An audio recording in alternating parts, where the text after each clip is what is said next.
Assalamualaikum warahmatullahi wabarakatuh.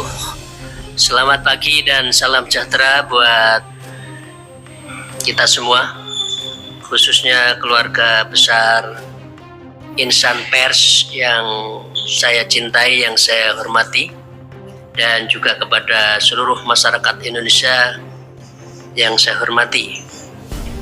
Izin saya akan menyampaikan setelah bersyukur pada Allah Subhanahu wa Ta'ala dan bersolawat kepada junjungan kita Nabi Agung Nabi Muhammad Rasulullah Sallallahu Alaihi Wasallam. Izin saya bersama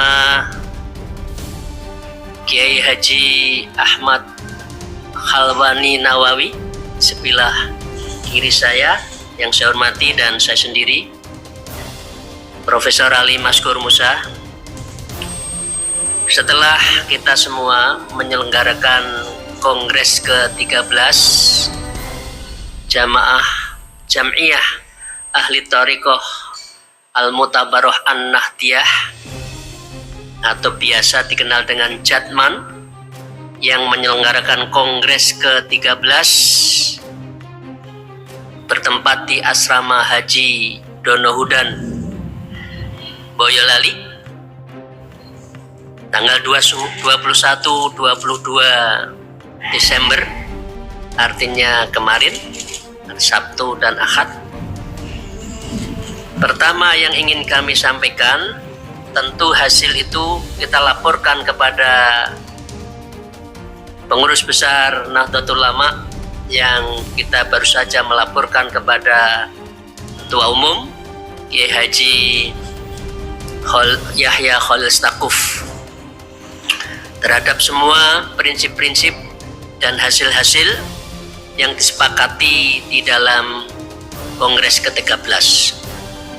Yang pertama adalah bahwa dengan Kongres ke-13 dimaksud telah ditetapkan pengurus baru Jatman untuk periode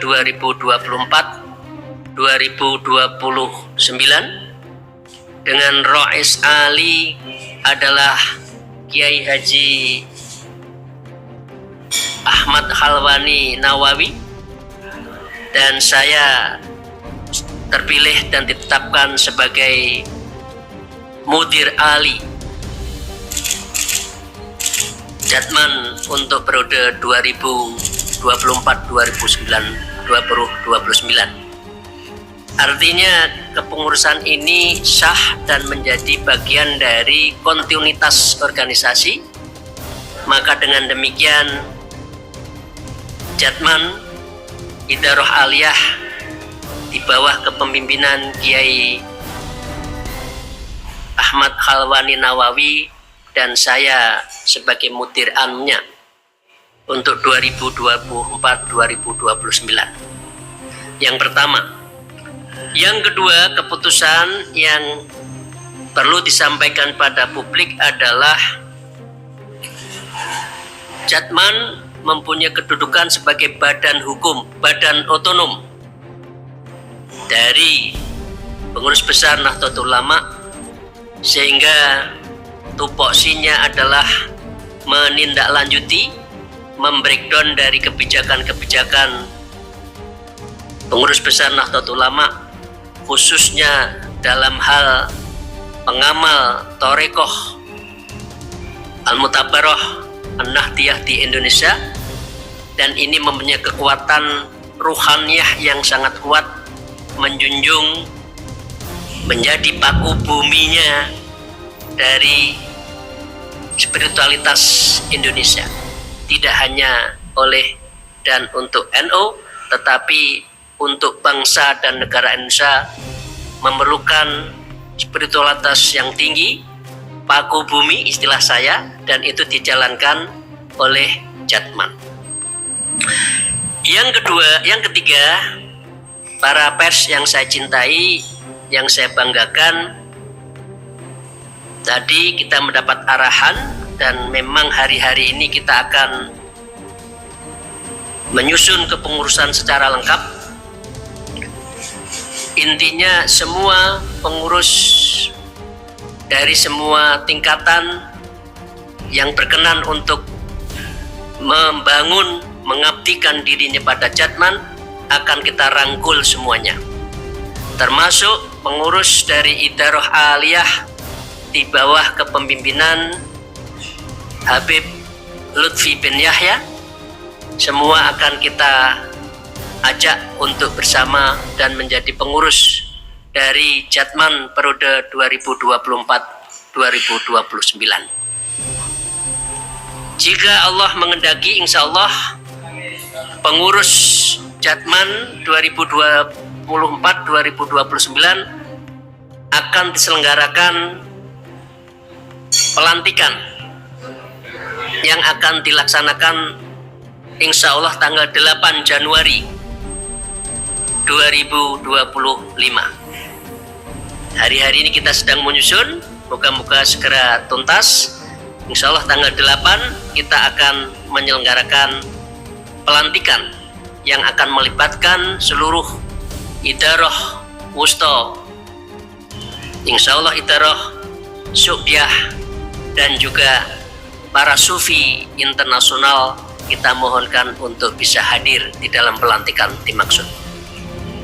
Yang keempat, yang terakhir, dari sisi pelaksanaan dan hasil dari Kongres, maka saya ingin membacakan secara lengkap rumusan satu di antara 7 rekomendasi Kongres Jatman, yaitu dengan membaca Bismillahirrahmanirrahim, Jatman mendukung Presiden Jenderal Purnawirawan Haji Prabowo Subianto dan Wakil Presiden Haji Gibran Rakabuming Raka untuk menjadi Presiden 2024-2029, dan mendukung, mengapresiasi terhadap kebijakan program-program pemerintah, terutama pemberian makan bergizi gratis yang ditujukan kepada pelajar, dan kita minta juga kepada santri serta ibu hamil untuk mencegah stunting pada anak-anak demi mempersiapkan generasi emas tahun 2045. Begitu juga program hilirisasi industri untuk meningkatkan added value dalam rangka mewujudkan nasionalisme ekonomi. Dan ini selaras dengan kebijakan Pak Presiden bahwa nasionalisme ekonomi harus menjadi pelaku utama dari ekonomi Indonesia.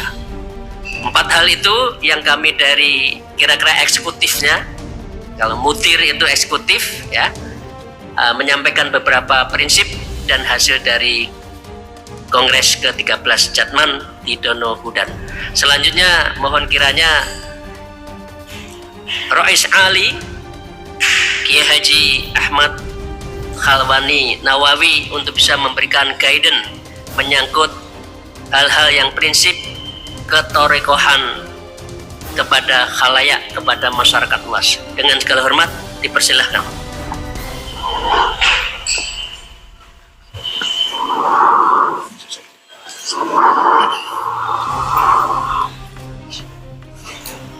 Assalamualaikum warahmatullahi wabarakatuh. Salam. Hadirin hafidhukumullah, wabil khusus Bapak Profesor Dr.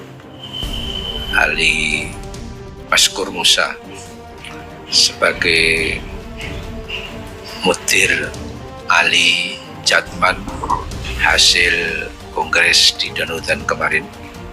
Tidak lupa dari jajaran PBNU Pak Ajengan Sarif. Saya sudah akrab sama kakaknya Pak Ali Romdon, Pak Edi dari PP, dari bidang pers PP, beliau asli dari Palembang.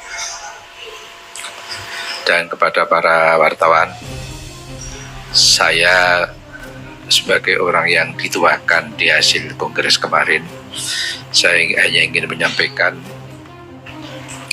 saya ingat kurang lebih 3 atau 4 bulan yang lalu ada seorang profesor dari Belanda di Universitas Gadjah Mada, kalau tidak salah namanya Profesor Martin.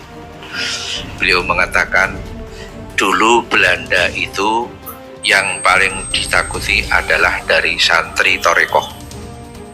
Jadi yang paling ditakuti adalah, kalau di Banten murid-muridnya Syekh Abdul Karim Banten. Kalau di Jawa Tengah ada tokoh yang masyhur yang nama aslinya Ontowiryo, nama masyhurnya adalah Diponegoro. Walaupun cuma 5 tahun menyusun kekuatan berperang musuh Belanda, bikin pusing pemerintah Hindia Belanda. Uang kas pemerintah Hindia Belanda habis. Belanda punya hutang luar negeri gara-gara menghadapi Diponegoro. Sejarah. Ternyata Diponegoro pun tarekatnya Satoriyah. Gurunya adalah Kiai Haji Taftazani Kartosuro. Putranya Kiai Haji Nuriman Melangi Nogotirto Gamping Yogyakarta, yang gelar keratonnya namanya BPH Santio. Diponegoro itu tarekat ikut menghantarkan kemerdekaan. Ketika Bung Karno membacakan teks proklamasi di Pegangsaan Timur Jakarta, tampillah putra tarekat dari kampung Batu Hampar, Payakumbuh, Sumatera Barat. Sang ayah bernama Ustadz Haji Jamil, itu guru tarekat Naksabandia Kholidiyah. Punya putra bernama Muhammad Hatta yang akhirnya terpilih sebagai wapres pertama, itu putra tarekat.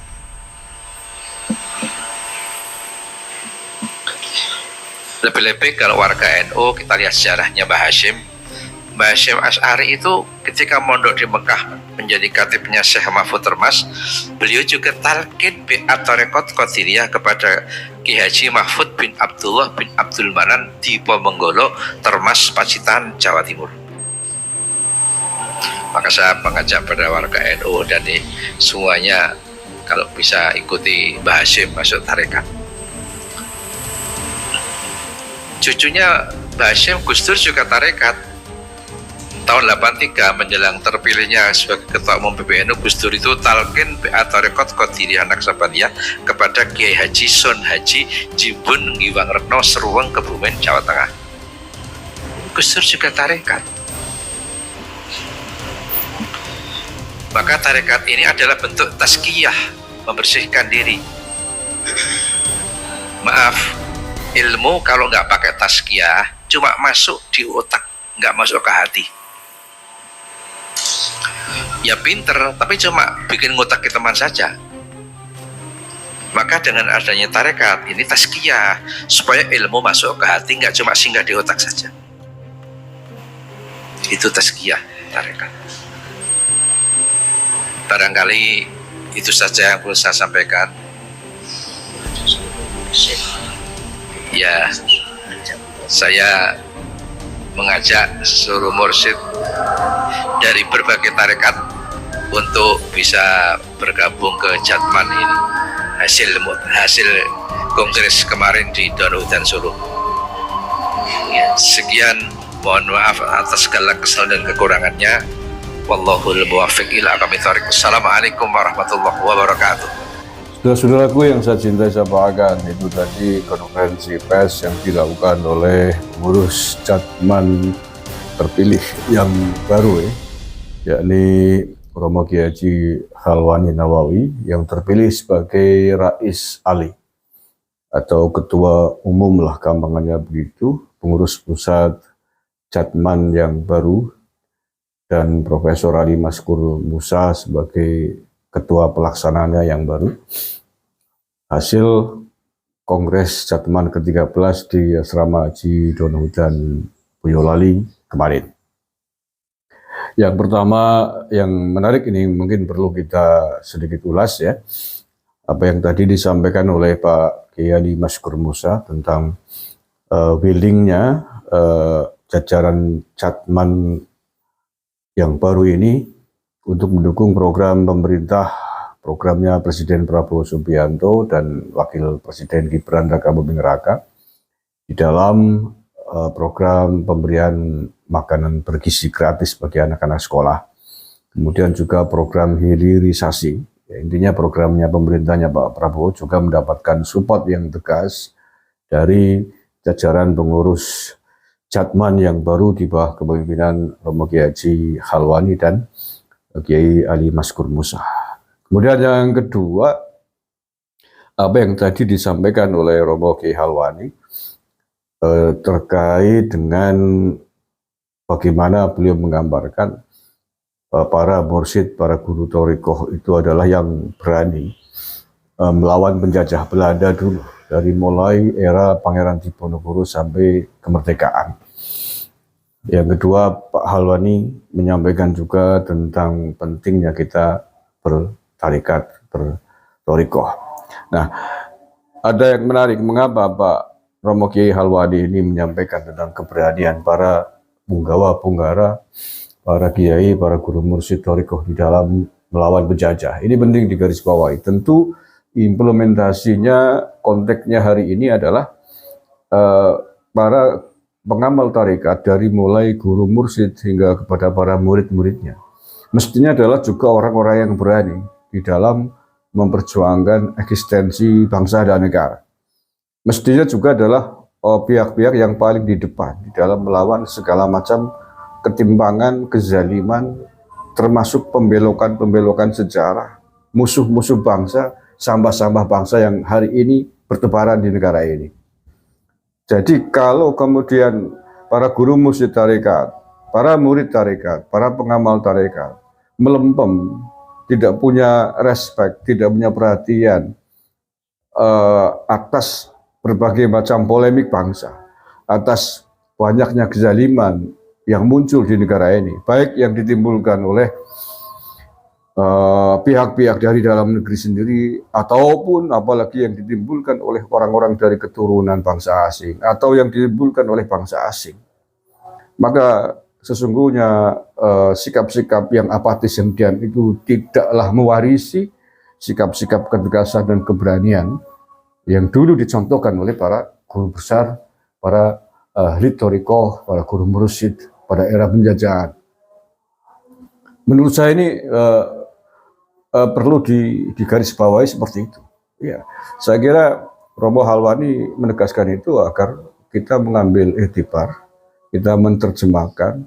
Jadi jangan sampai kemudian para pengamal tarekat dari atas sampai ke bawah, dari pengurus Jatman pusat sampai ke bawah, janganlah menjadi orang-orang yang apatis, hanya memikirkan ketenangan pribadi, hanya memikirkan kesibukan amaliyah pribadi, tetapi abe di dalam memerhatikan, ikut memikirkan dan menjaga bangsa dan negaranya. Karena yang dicontohkan oleh para guru thariqah dulu tidaklah seperti itu. Para pahlawan kita yang notabene adalah para guru mursyid thariqah itu adalah orang-orang yang paling berani, bahkan sampai mengorbankan jiwa dan raga memimpin murid-muridnya di dalam menghalau melawan penjajah Belanda. Maka hari ini pun mestinya para guru mursyid thariqah, para murid-murid thariqah adalah orang yang paling berani juga di dalam melawan orang-orang yang ingin merusak bangsa dan negara ini. Termasuk apa yang dilakukan oleh keturunan klan dari Yaman ini, yang sudah terang-terangan banyak sekali nampak kerusakan-kerusakan yang ditimbulkan terhadap bangsa dan negara, baik yang klan yang halus-halus maupun klan yang keras-keras. Klan yang halus-halus kelihatannya mengibarkan merah putih, berteriak NKRI harga mati.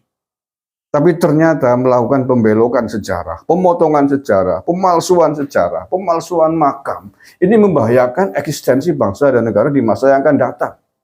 Hari ini baru terbongkar, mungkin belum jelas nampak bahayanya, tapi 20, 30, 50 tahun ke depan, kalau ini tidak dihadang, tidak dilawan, anak cucu kita besok tahunya bahwa para pejuang kita, para pemimpin kita adalah orang-orang dari keturunan Yaman. Ini berbahaya sekali.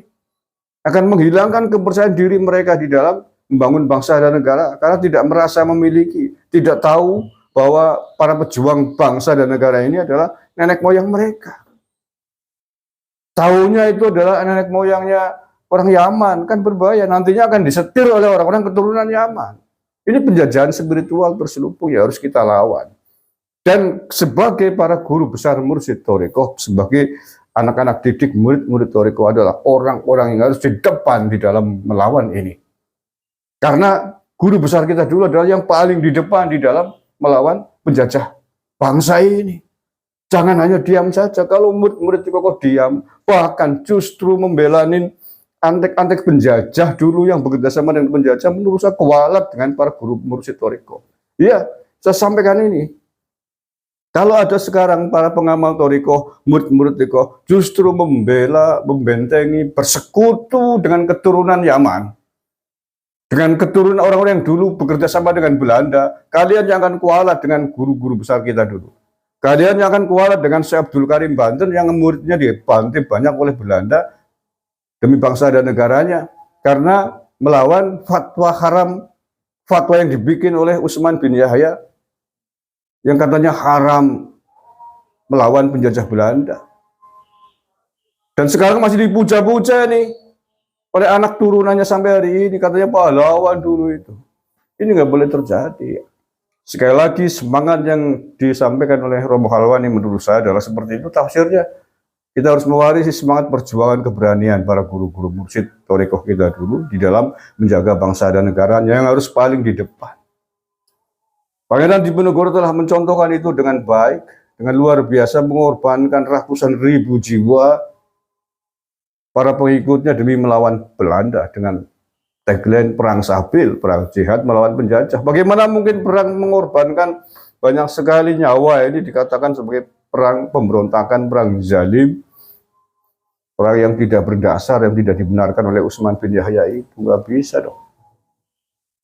Nah itu ya, nah saya kira itu tafsir yang perlu kita renungkan bersama. Bagaimana tadi sambutan dari Romo Kiai Halwani di awal sebagai Rais Ali ya, pengurus ketua umum di Jatman yang baru ini, dengan langsung mengambil contoh bahwa yang paling di depan di dalam dan yang paling berani di dalam melawan penjajah Belanda adalah para guru-guru mursyid Thariqah. Dan kita harus implementasikan sekarang. Konteksnya hari ini kita tidak menghadapi para penjajah Belanda, tapi hari ini kita menghadapi orang-orang yang dulu nenek moyangnya adalah antek dari penjajah Belanda. Antek-anteknya hari ini anak keturunannya melakukan kerusakan-kerusakan yang nyata di negara ini. Ingin mendirikan NKRI bersyariah, ingin khilafah, menjelek-jelekan presiden kita, pemimpin kita, tokoh-tokoh kita, katanya istana iblis dan lain sebagainya. Begitu juga yang halus-halus, membuat kerusakan, membelokkan sejarah, memalsukan makom, memotong sejarah. Ini tidak bisa kita biarkan. Dan yang paling di depan haruslah guru-guru mursyid dan para murid-murid Thariqah hari ini. Terima kasih. Assalamualaikum warahmatullahi wabarakatuh.